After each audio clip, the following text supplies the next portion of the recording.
no threat to you. Right. They're trying to They hide have from no you. weapons. They have no weapons. They're in their safe rooms.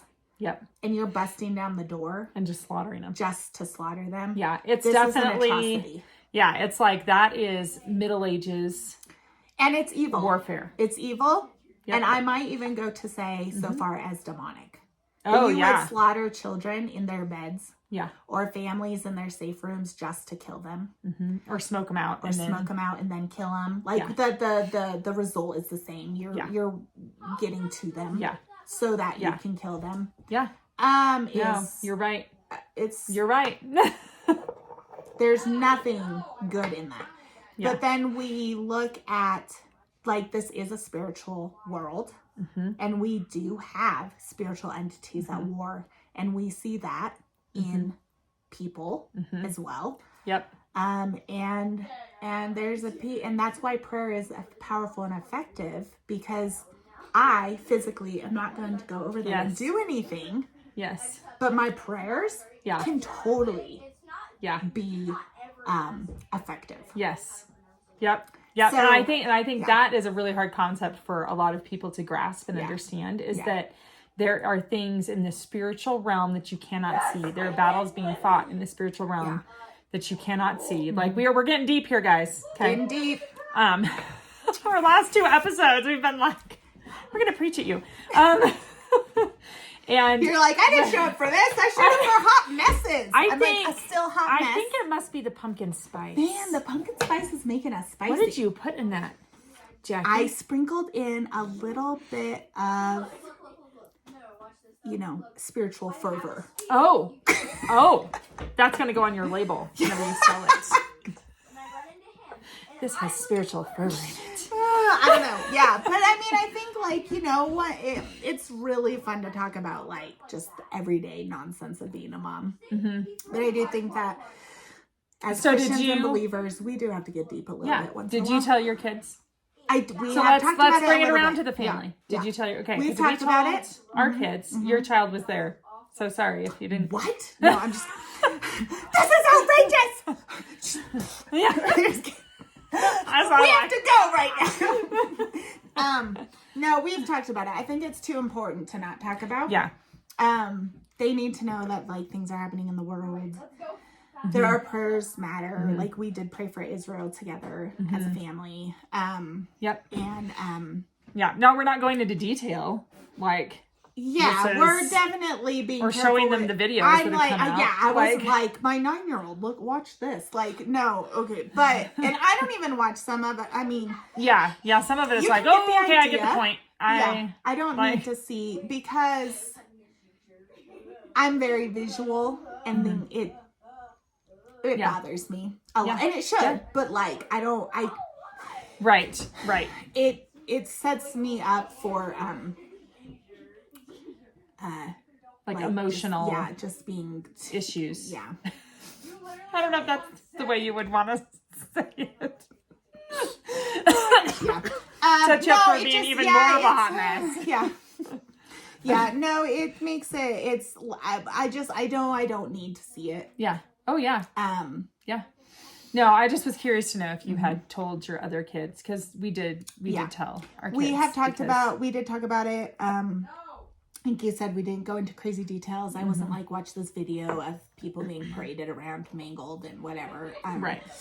And it was more like, hey, it's really bad because they're murdering women and children. Yeah. And That's kind of what we did too. And babies. Like, I mean, I think I told Sadie, but not the younger, to, like, beheading them. Yeah. Like, this is no small thing. Like, this is pretty brutal. Yeah. And you're absolutely right that's just downright demonic. Yeah.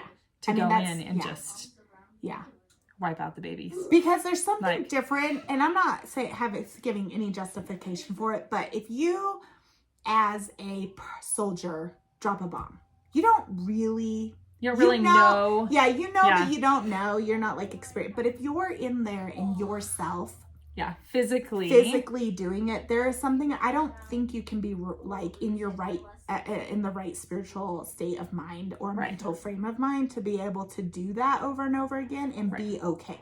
Right. Like, there has to be something else going on, especially when you're not talking about the enemy soldier that you kill him or he kills you. Right. You're talking about yes.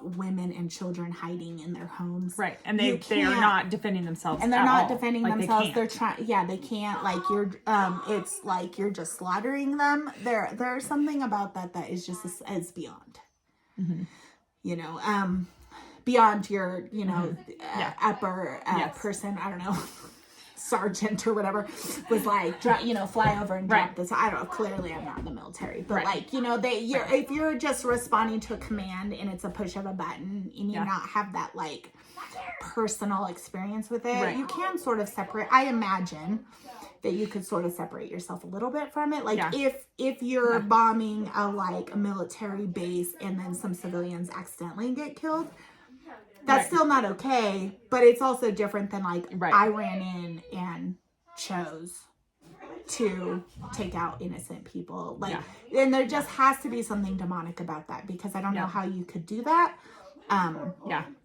And be okay, and not then just go kill yourself because of the horrific. I don't know how you could live with yourself without, aside from there being some other sort of spiritual influence that is allowing you to be able to do it. Right. And maybe I just don't understand enough about war and stuff, but like, I can't see how anyone could be okay with it. Right. And at that level. Yeah. That degree too, of like, oh, I didn't just do it once. It was like multiple. One house after another. Right. Yeah. So that's craziness to think about and talk about. Yeah.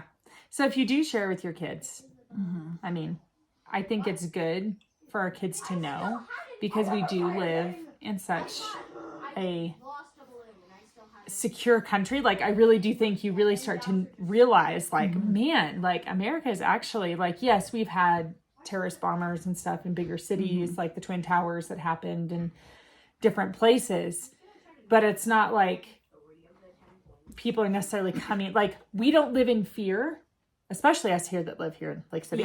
We don't live in fear of being bombed or of somebody just walking into our house and taking us all out.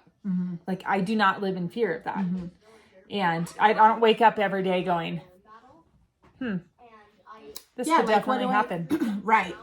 And I do think that, like, we've been touched a little bit more by that piece of fear when you think about, like, school shootings and stuff, or like mall shootings, or, you know, at a theater where this is supposed to be a safe place, and then no, it's not. You can come in, Lovey. Shouldn't be. But it's still not at the level that, like, people in the Middle East are used to living with, I think. And then but they're trained, like, I've heard that, like, they're trained with the air raids. Well, they have these safety rooms in their houses, and you know, we don't have those. Like, we're not like, don't have a bomb shelter. That's not normal everyday thing for us, and so so we're not living with that level of it.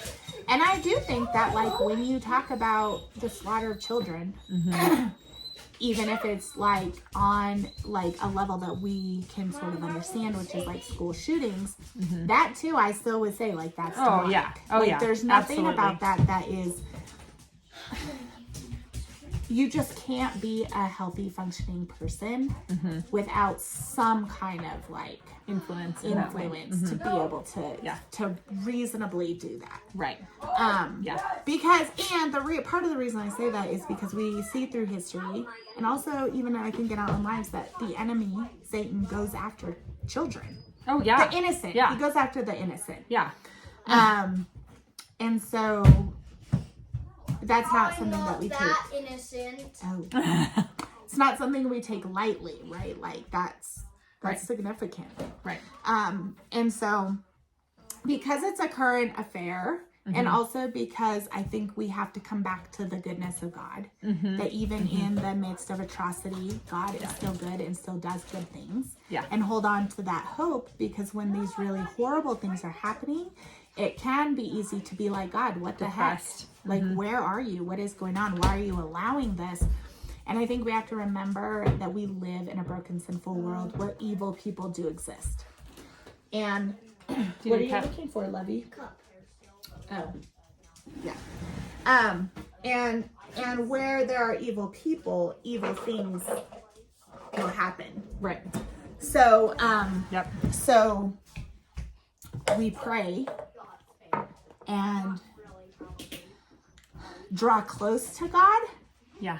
In that, as opposed to like pull away from God, or let it become an opportunity for anger or bitterness or doubt toward God right, because he is still sovereign. He is not confined by time and space. He's outside of it. So, and I think that this is always something that has completely blown my mind, is the fact that he's outside of it, so he sees the entire story. So like when you write a book, you know the entire book from start to finish. You just know it. And somebody might be at this point in your book and that's all they know. We don't know all the way to the end. And that's kind of how God has the world set up. He sees all of it. He knows all of it. And are we able to kind of like, it's kind of like that choose your own journey book. Yeah. So we have free will within all of it, but God knows how it's going to end. And so we can rest in that he has our good and our best interest at hand, even for the state of Israel. Yeah. And so even though it's super scary right now, and some of us get super mad and angry at what's happening, we still have to go, okay, Lord, we're going to pray, because we know that is how you've set it up for us to be a part of this. And we're going to trust that you're going to prove yourself faithful, like you've done so many times in the past. Yeah, exactly. So, and that's not to say that you can't also do other things like send care packages to troops or something like that. But we definitely all can certainly pray.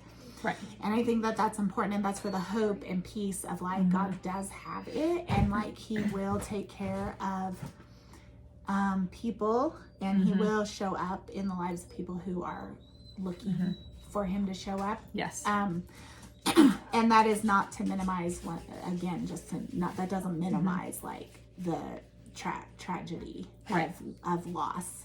Right. Yep. And yep. But we do want to be careful not to shift blame to God, because he is looking, he is, you know, he could just stop everything from happening, but then that takes away free will, right? If somebody wants to be evil and pursue evil, he lets them do it. And that has consequences. And that's why free will is important in faith. Right.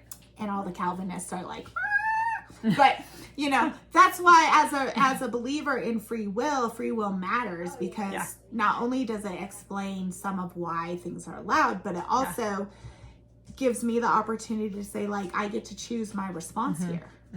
And what do you, so I always like to word it in this way. What do you prefer? You having your child be forced to tell you that they love you, or when they genuinely come up to you and they're like, oh, Mom, I just love you. Yeah. Well, yeah, because when you... And that's really how I look at it. It's like God created Adam and Eve because he wanted a relationship with them. But he didn't want a forced relationship with them. He wanted, he's like, well, that's boring. He's like, well, I know, because I programmed you to love me. Yeah, exactly. Like, that's boring. Yeah. Like, he's like, I want to put them up and I want to give them everything that they need. And I want them to want to walk with me in the garden. I want them to want to be with me.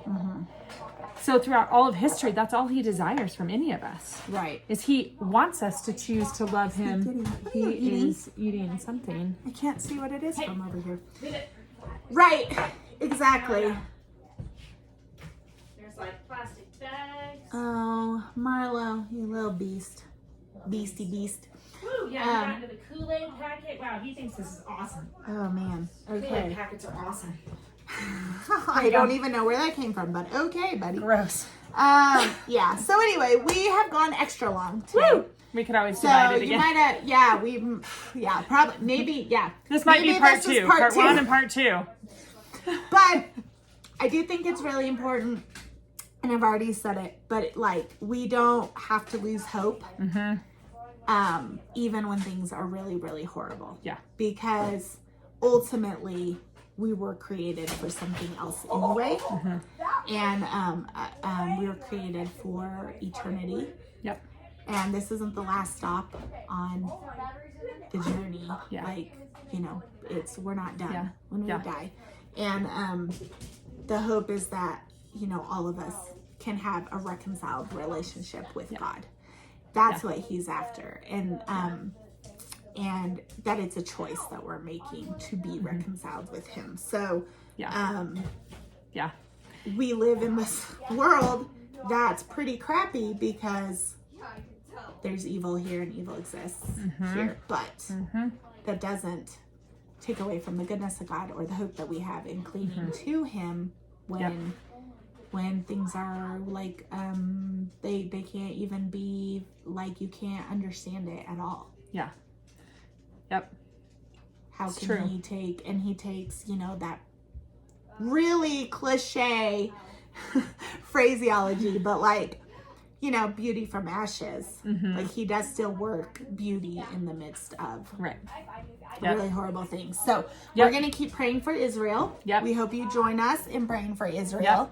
And if you have questions about anything that we've said, please reach out to us. We're happy to dialogue. We're happy to engage in conversation with you about that. Because I know sometimes it's confusing. It is. And it's nice to dialogue with somebody. And it is easy to be like, why does God allow the things that he allows? So, but I think it's kind of the wrong question.